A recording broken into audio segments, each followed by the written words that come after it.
इतक्या प्रयोगानंतर ह्या माणसाला वाटतंय की आपण ह्या रील्स करूया आता आणि रील्स करून आपण पोहोचूया. म्हणजे तो जो एक वर्ग राहिला तो आपण एक्सप्लोअर करू आणि त्यांना आपण थिएटरमध्ये घेऊन येऊ.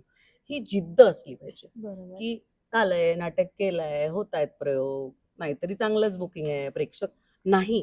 कायम म्हणजे डे 1 पासून प्रेक्षकांना गृहीत न धरणं, हो. हे एकमेव त्याच्या मागचं कारण आहे. बरोबर ना प्रशांत?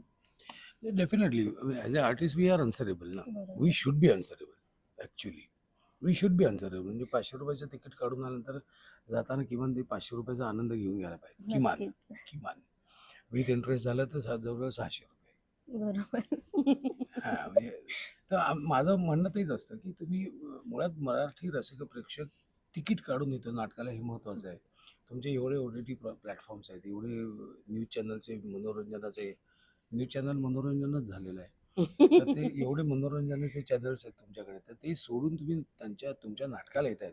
याचाच अर्थ त्यांची तुमच्याकडून काही अपेक्षा आहे. बरोबर आहे. तर अपेक्षा पूर्ती करणं महत्त्वाचं आहे. तर तुमची विश्वासार्हता वाढते. म्हणजे इतकी वर्ष काम करून मुळात विश्वास मिळवणं प्रेक्षकांचा हा ते एक मोठा महत्वाचं आहे. टास्क असतो.